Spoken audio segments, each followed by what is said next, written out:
Berekméri Ágnes vagyok, közel 3 évtizede Görögországban élő magyar.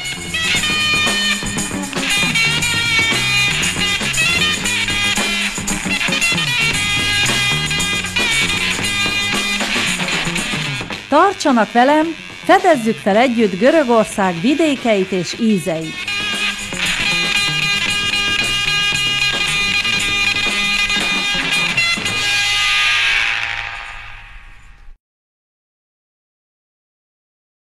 Évia szigetén vagyok, a szigetnek egészen az északi részén. Mögöttem itt a Csücsöknél kezdődik a Jáltrai öböl, ami egészen a szemben lévő Edipszosz városáig tart.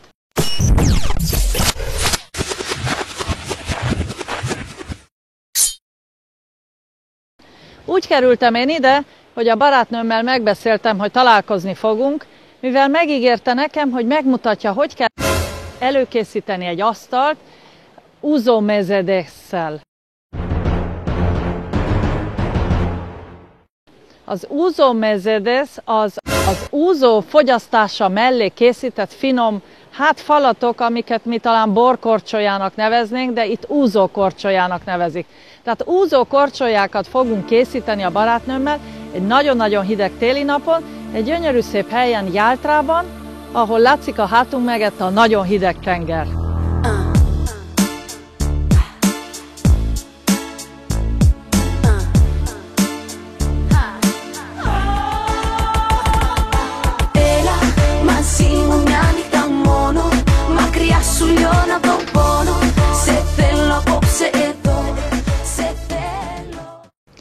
Itt vagyunk Jáltrán Észak-Évián, ahogy már mondtam, bejöttünk a hidegből a jó melegbe. A barátnőm, Vagelio, elhozott az ő barátnőjének, Agelikinek a hotelébe, és a hotelnek a lenti részén, a reggeliző helyiségben fogunk főzni, a hátunk mögött látszik a tenger, és megígérte nekem Vagelio, hogy megmutatja, hogy milyen ételeket kell készíteni, kell feltenni az asztalra, amikor úzó délutánt rendezünk. Ναι, στην Ελλάδα έχουμε πάρα πολλούς μεζέδες για ούζο. Απλά σήμερα επιλέξαμε πράγματα τα οποία μπορούν να γίνουν με εύκολα πράγματα που βρίσκουμε στο σούπερ μάρκετ χωρίς να χρειάζεται να είμαστε δίπλα στη θάλασσα οπωσδήποτε. Ωραία. Και ξεκινάμε με ψαράκια. Ξεκινάμε με ψάρι. Θα ξεκινήσουμε να κάνουμε πρώτα ένα λεμονάτο ψάρι, το οποίο βασίζεται, είναι και η εποχή τώρα που είναι τα λεμόνια μας στο φόρτε τους, γεμιστό με ξύσμα λεμονιού και άλλα μυρωδικά της ελληνικής γης. Θέλουμε οπωσδήποτε ένα πολύ κοφτερό μαχαίρι. Και πού το κόβεις? Το χαράζουμε ξεκινώντας από την ουρά. Και προσπαθούμε να έχουμε την αίσθηση του εσωτερικού κόκαλου, της αρχοκοκαλιάς του ψαριού.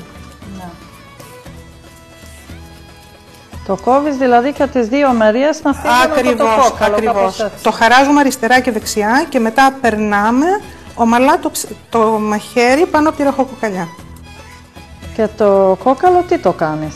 Το κόκαλο δεν θα το πετάξουμε, τίποτα δεν πετάμε. Το χρησιμοποιούμε για να πάρουμε το ζωμό. Θα κάνουμε ζωμό αυτό. Ακριβώς. Εσύ πού έμαθες αυτό το φαγητό να κάνεις? Αυτή είναι μια παραδοσιακή συνταγή της στερεάς Ελλάδας. Δεν είναι εδώ ευιώτικο φαγητό. Ναι, η Εύβοια ανήκει στη στερεά Ελλάδα. Ανήκει γεωγραφικά, ανήκει πώς ανήκει? Ναι, γεωγραφικά και διοικητικά ανήκει στη στερεά Ελλάδα. Γιατί η Εύβοια είναι και δεν είναι nyiszí. Ezt a halat cipurának hívják, azt nem kell összetéveszteni a cipuróval. A cipuró az a pálinka, a halat cipúra. Más a hangsúly, de hasonlítanak a szavak. Λοιπόν, τελειώσαμε με τις... Το φιλετάραμε, είναι έτοιμο. Τώρα, εδώ που έχουμε βάλει τα κόκαλα στην κατσαρολίτσα μας, βάζουμε και τα καρότα μας και βάζουμε και το σέλινό μας. Να σου πω, ο άντρας σου ψαρεύει. Ψαρεύει και τέτοια ψάρια? Όχι. Παλιά υπήρχαν στον Ευωικό τέτοια ψάρια. Τώρα όμως δεν είναι εξαφανισμένα, είναι πιο μικρά τα ψάρια που πιάνουμε τώρα.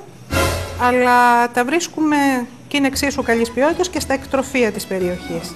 Και αυτά ευωικού δηλαδή είναι. Και τι μπορεί κανείς να ψαρεύει σήμερα στον Ευωικό? Δηλαδή όταν πάει ο κύριος Γιάννης να ψαρεύει, τι ψαρεύει? Τι σου φέρνει? Άλλων ειδών, σαφρίδι, μπαλάδες, τους σπάρους μας που είναι πολύ ωραίοι και δεν τους τρώει, μόνο ψαράς τους τρώει, τσέρουλα. Και βέβαια και ο ευωικός είναι διάσημος για το γάβρο του. Αλλά δεν είναι η εποχή του τώρα για να το χρησιμοποιούσα. Γέμισα απόψε το φεγγάρι και το μυαλό μου έχει πάρει πονηρές ανάποδες στροφές. Τι είναι αυτό που με τρελαίνει, κάθε που το φεγγάρι βγαίνει και φωτίζει όλες τις αυλές και όλες του κορμιού σου τις γωνιές.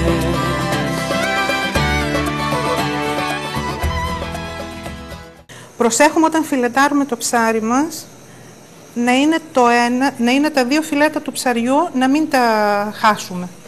Δηλαδή? Να είναι αυτά τα δύο φιλέτα που μας βγάζει το ψάρι, γιατί πιθανόν αυτό να μην ταιριάζει σε εκείνο. Αυτά θα ψηθούν έτσι, διπλωμένα. Ναι. Δεν είναι δύσκολο να ψηθεί έτσι? Όχι, καθόλου. Γιατί είναι χοντρό το ψάρι. Όχι, το ψάρι γενικά είναι εύκολο στη μαγειρική του. Δεν θέλει πολύ χρόνο μαγειρέματος. Δηλαδή το ψάρι δεν πρέπει να είναι πολύ ψημένο, να είναι σαν το κρέας, ας πούμε, που το θέλουμε καλοψημένο. Όχι. Παλιά πιστεύαμε, και μάλιστα εδώ η περιοχή έλεγε ψάρι ψημένο, κρέας άψητο. Σήμερα όμως έχει αποδειχθεί ότι το αντίθετο πρέπει να συμβαίνει. Ότι πάει ανάποδα.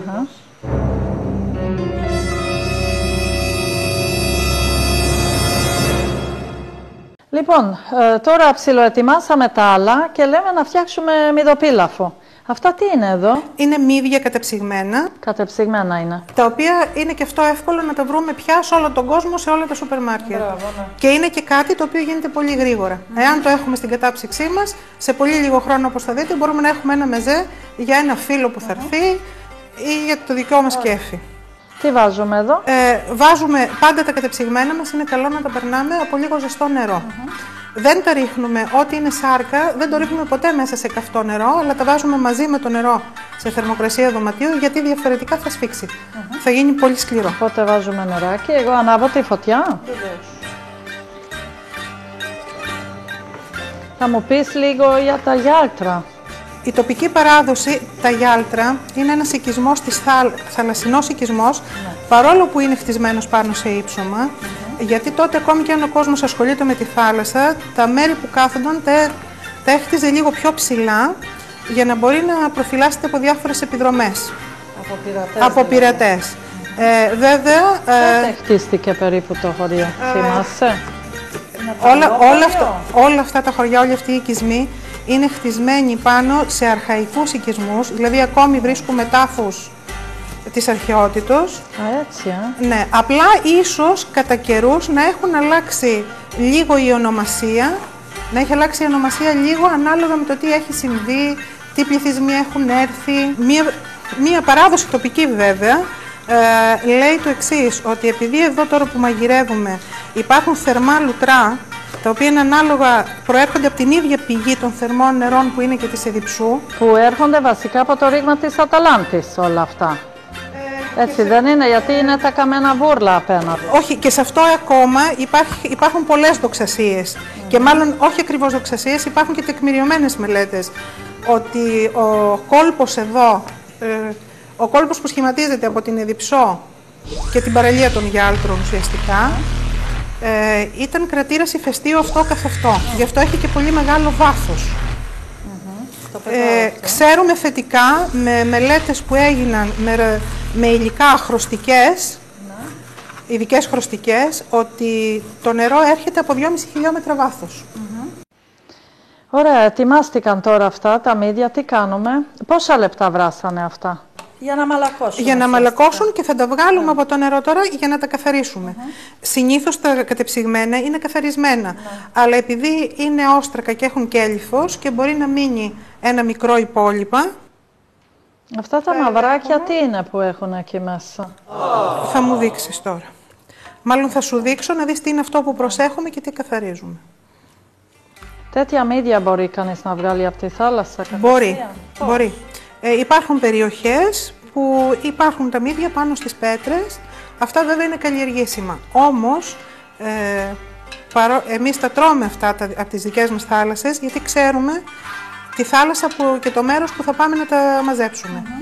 Τα όστρακα, εάν δεν ξέρουμε το χώρο, γιατί πρέπει να ξέρουμε το εξής, ότι τα όστρακα είναι, λέει, τα φίλτρα του νερού, συλλέγουν ό,τι αρνητικό. Εάν η θάλασσα δεν είναι πολύ καθαρή και το περιβάλλον δεν είναι καθαρό, καλά είναι να τα αποφεύγουμε.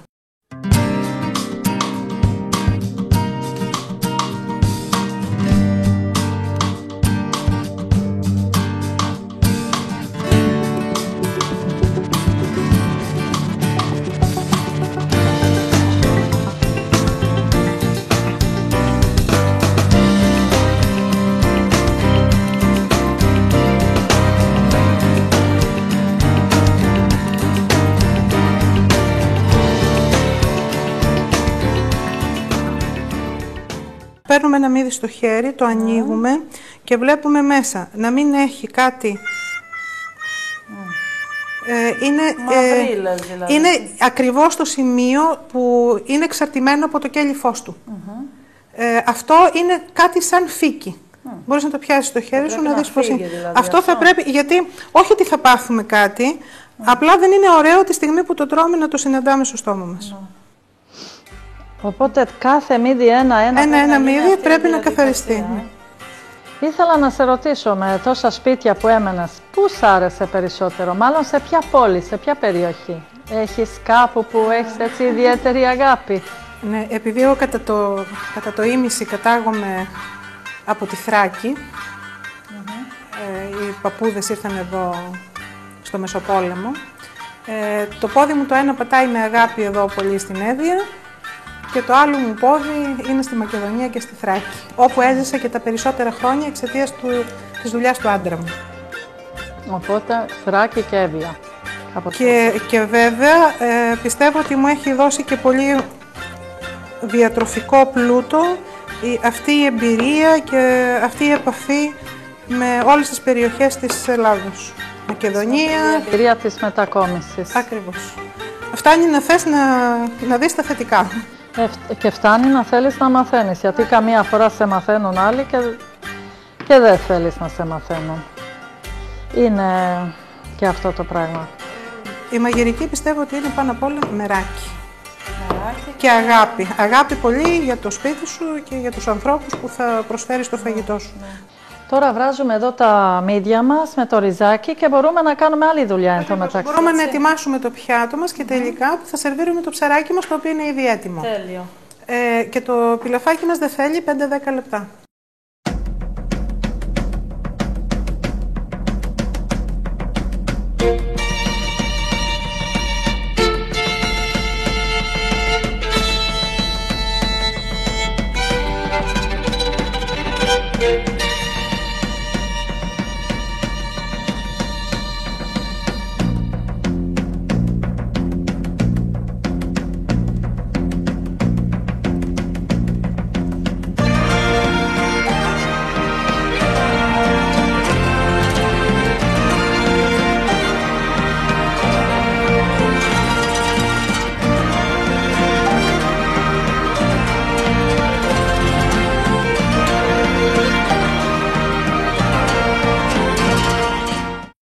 Τώρα τελειώσαμε τα άλλα, φέραμε και το ψαράκι μας, το τελειώσαμε. Τι ήθελες να μου πεις για το ψάρι? Ήθελα να πω 2-3 μυστικά.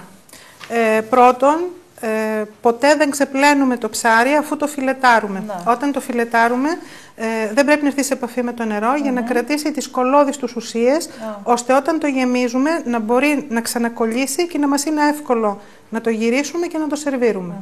Και έκανες μια σαλτσούλα με μουστάρδα και λεμονάκι. Ακριβώς. Και το ρίξες από πάνω.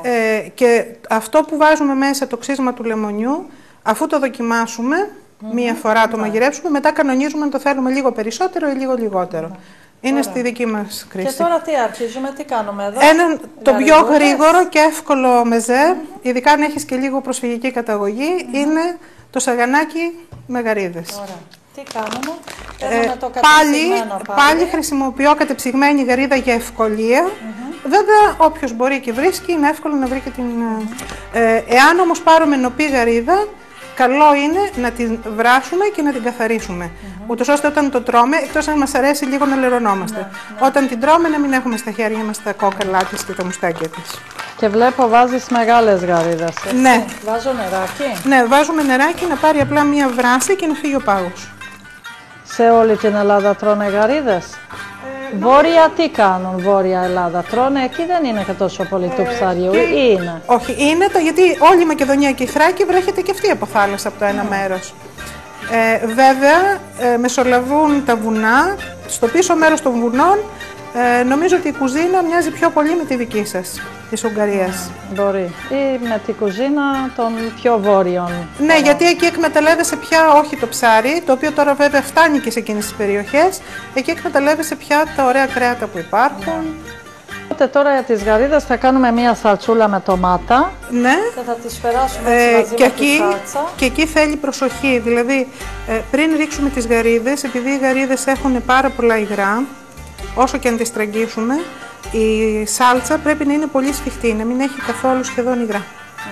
Δηλαδή η σάλτσα είναι έτοιμη να ρίξουμε τις γαρίδες όταν σχεδόν αρχίζει και πιάνει στο τηγάνι. Τώρα όταν κάποιος έρχεται σπίτι σου για απόγευμα, για ούζο, θα σερβίρεις όλα αυτά τα φαγητά, δεν νομίζω, αλλά κάτι τέτοιο. Θα κάνεις κάτι. Ανάλογα στις εποχές και ανάλογα και τη διάθεση. Καμιά φορά σερβίρουμε και ακόμη περισσότερο. Ακόμη περισσότερο.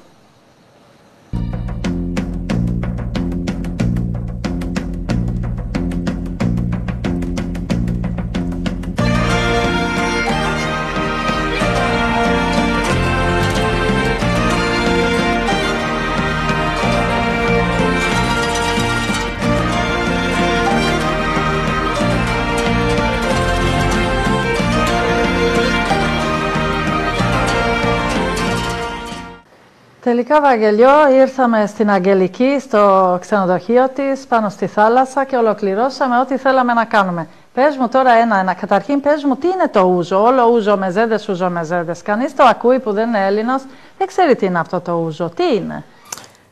Το ούζο είναι απόσταγμα από τα στέφυλλα που βγάζουμε το κρασί. Ούζο μπορούμε να κάνουμε και από κρασί, αλλά και από αυτό που μένει αφού πάρουμε το μούστο για να κάνουμε το κρασί. Και γίνεται σε αποστακτήριο με ειδική επεξεργασία. Με μεγάλη διαδικασία βέβαια και πρέπει να το δει κανείς για να καταλάβει ακριβώς. Έχει όμως διαφορά από το τσίπουρο, το ούζο. Τι είναι? Εδώ είναι η διαφορά. Το τσίπουρο είναι το γνήσιο, αυτό που γίνεται κατευθείαν από το κρασί και τα στέμφυλλα. Το ούζο είναι κάτι το οποίο είναι πιο επεξεργασμένο και πιο χημικό. Και τι μυρωδιά έχει το ούζο? Όχι, το ούζο το κάνουμε ό,τι θέλουμε, όπως φτιάχνουμε όλα τα λικέρ. Συνήθως όμως? Συνήθως έχει γλυκάνισο. Το τσίπουρο όμως μπορεί να είναι και χωρίς γλυκάνισο και με γλυκάνισο.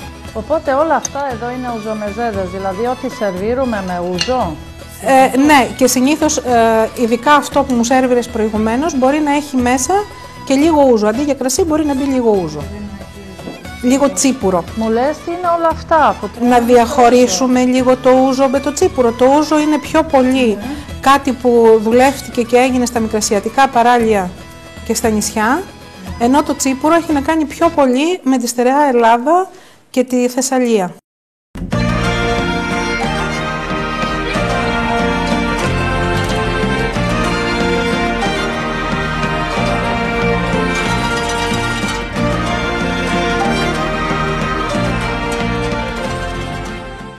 Να σου πω, αυτές οι μεζέδες δεν είναι κατάλληλες για νηστεία, όταν έχετε νηστεία? Ναι.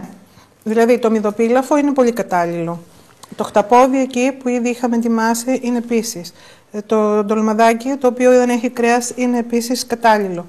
Οι γαρίδες, εάν δεν είχαμε βάλει το τυρί, πάλι ήταν κατάλληλο για την απόλυτη νηστεία που γίνεται τη Μεγάλη Σαρακοστή, δηλαδή τη νηστεία που είναι πριν από το Πάσχα. Πόσες φορές έχει νηστεία η Ορθοδοξία Εκκλησία? Η Ορθοδοξία ξεκινάει, να το πάρουμε από την αρχή του έτους, ξεκινάει με τη Μεγάλη Σαρακοστή που είναι πριν το Πάσχα, η οποία είναι αυστηρή νηστεία. Δηλαδή είναι η πιο αυστηρή νηστεία γιατί δεν καταναλώνεται τίποτα ζωικό εκτός από τα μαλάκια που δεν έχουν αίμα. Επίσης νηστεύουμε το 15 Αύγουστο με τον ίδιο τρόπο νηστείας. Είναι οι 15 μέρες πριν από την κοίμηση της Θεοτόκου και έχουμε τις νηστείες πριν από την εορτή των Αγίων Αποστόλων και την νηστεία των Χριστουγέννων, που εκεί καταλύουμε ψάρι. Είναι πιο ελαφρά νηστεία. Γιατί ξέρεις τόσο καλά όλα αυτά? Γιατί είμαι κόρη ιερέα.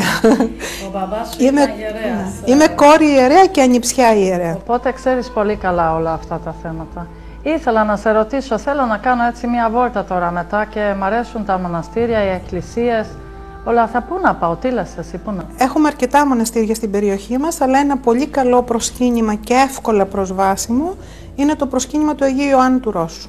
Και τι έχουμε εκεί? Εκεί έχουμε ολόσωμο τον Άγιο Ιωάννη το Ρώσο, τον οποίο θεωρώ προστάτη της οικογένειάς μου, και είναι κάτι το οποίο θα σας ευχαριστήσει πάρα πολύ. Έχει έναν πάρα πολύ ωραίο ναό και ωραίο περιβάλλον.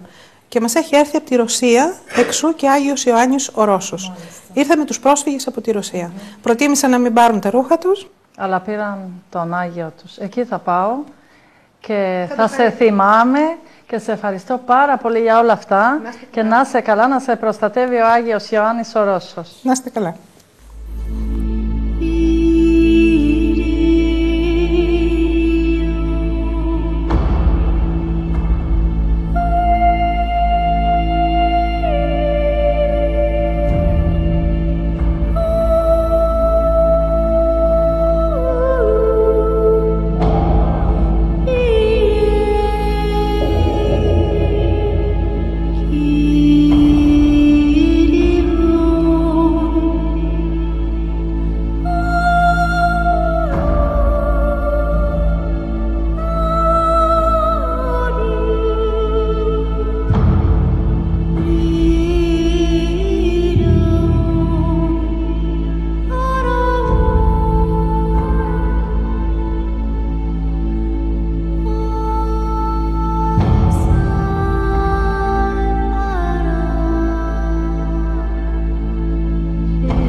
Itt vagyunk Évia-szigeten, Észak-Évián, a Prokopi nevezetű faluban, oroszországi Szent János, hitvalló Szent János templomában.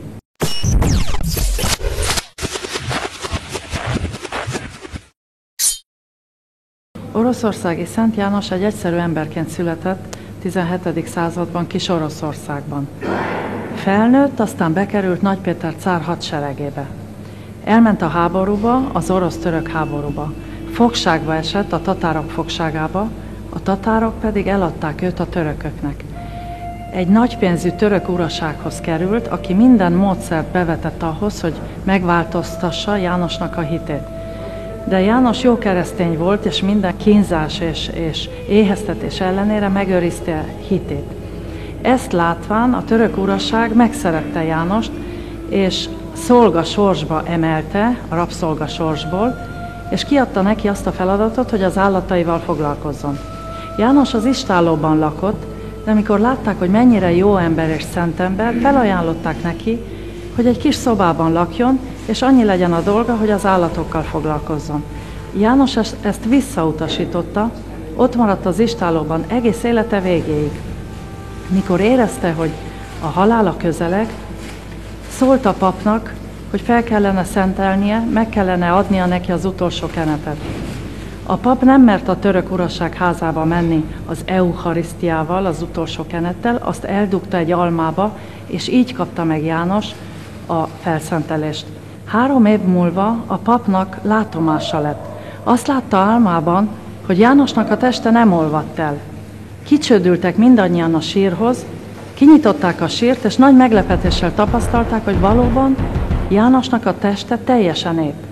Ki is vették a sírból, egy szent koporsóba helyezték, és tömegével jártak hozzá az emberek. Elkezdődtek a csodák. Időközben megtörtént a kis-ázsiai lakosságcsere. Az országok közötti megegyezés alapján Prokopion lakosait kitelepítették, és elhozták őket Évia szigetére. Jánost magukkal hozták, és 1924-től 1951-ig kellett várniuk arra, hogy annyi pénz összegyűjjön, hogy a templomot felépítsék. sikerült megépíteni a Szent János templomot, ami azóta az ortodox világ egyik legjelentősebb zarándokhelye lett. Május 27-én, mikor az ünnepe van Szent Jánosnak, rengetegen jönnek ide az egész ortodox világból.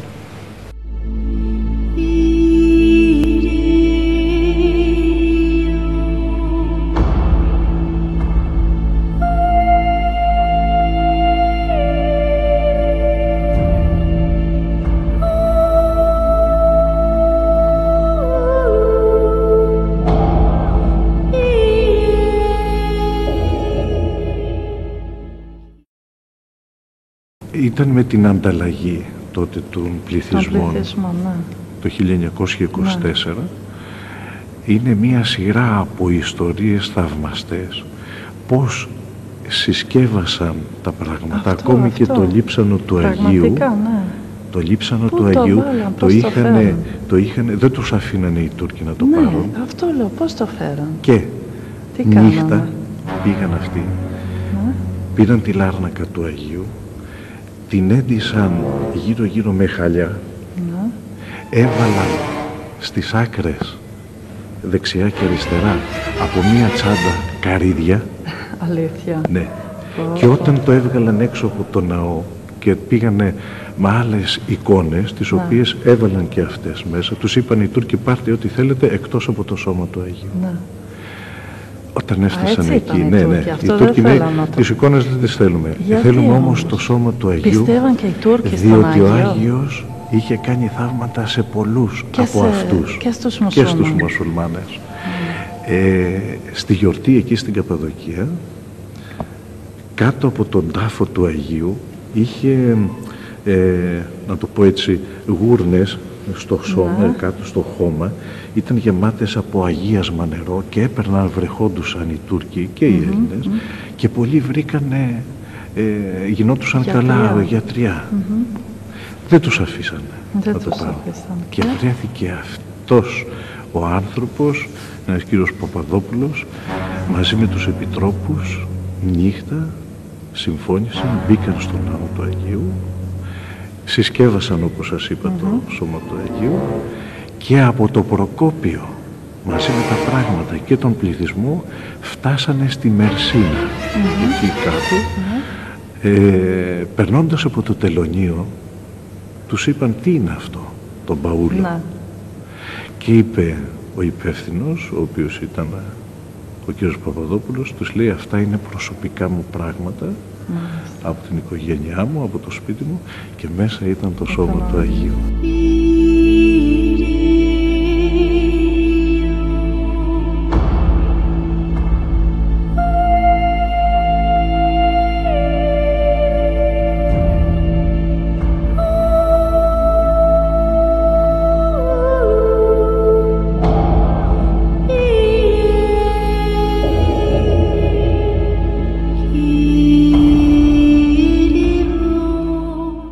Και έρχεται πολλοί κόσμος να προσκυνήσει. Δηλαδή, έχετε μια εικόνα μέσα στον χρόνο? Βεβαίως. Πόσοι έρχονται? Γύρω στις, μπροστά από τον Άγιο, πέρα από την εορτή του. Ναι, πέρα, γιατί η γιορτή είναι άλλη ιστορία. Ναι. Γύρω στο 1 εκατομμύριο κόσμος. Και στη γιορτή άλλοι? 70 με 80.000 κόσμος το τριήμερο. Μένει όλη τη νύχτα, και την ημέρα και τη νύχτα, για πολλές, για 3-4 ημέρες ανοιχτά, και περνούν νυχθημερών μπροστά από τον Άγιο όλοι αυτοί οι άνθρωποι να δοξάσουν τον Θεό, να παρακαλέσουν τον Άγιο και στη συνέχεια να αποθέσουν επάνω του τις ελπίδες για τα προβλήματα. Όταν κάποιος ξένος έρχεται, ας πούμε, κάποιος που δεν είναι Ορθόδοξος, τι πρέπει να κάνει στην εκκλησία? Θα μπει μέσα, θα ανάψει ένα κεράκι και μετά θα πάει να δει το λείψανο του Αγίου. Ακριβώς. Εκεί υπάρχει κάποια διαδικασία που πρέπει να γίνει? Όχι, όπως διαπιστώσατε και εσείς, για μας η πόρτα της εκκλησίας είναι ανοιχτή για όλους τους ανθρώπους. Ναι.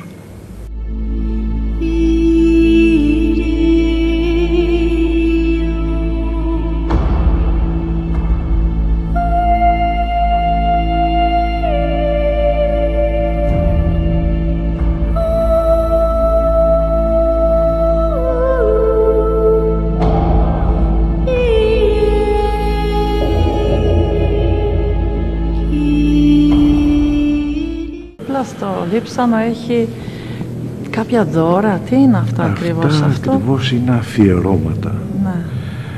Είναι ευχαριστίες των ανθρώπων από τις ιάσεις που έχουν δει, πολύ προσωπικά αντικείμενα τα οποία με προσευχή τα αφιερώνω στον Άγιο και τον δηλαδή παρακαλώ. μπορώ εγώ ας πούμε να αφήσω και το δακτυλίδι μου, ό,τι θέλω. Ό,τι θέλει, ναι, ναι. Και θα πω ευχαριστία στον ευχαριστία Άγιο. Ή παράκληση, σε παρακαλώ Άγια. Αν είμαι άρρωστη, αν έχω Ευκαιρία κάποια... να σας πω ένα συγκλονιστικό θαύμα το οποίο έγινε στη Ρουμανία. Ναι. Είχε έρθει ένα ζευγάρι εδώ ανθρώπων οι οποίοι δεν έφερναν παιδιά, δεν μπορούσαν να κάνουν παιδιά. Και η κοπέλα μπροστά στην εικόνα του Αγίου έβγαλε το δαχτυλίδι της και λέει «Άγιε Ιωάννη, δέξου το αυτό και σε παρακαλώ βοήθησέ με για ένα παιδάκι». Την άκουσε την προσευχή. Έφερε στον κόσμο το παιδί και όταν γεννήθηκε το ένα χεράκι του ήταν σφιγμένο. Είπαν οι γιατροί, λέει, αμέσως ανησύχησα. Γιατί συμβαίνει αυτό, τι έχει το παιδί μας? Μην ανησυχείτε, θα γίνει μία αποκόλληση, θα προσπαθήσουμε τα δάχτυλάκια του. Έγινε η επέμβαση και στα χέρια του είχε το δαχτυλίδι.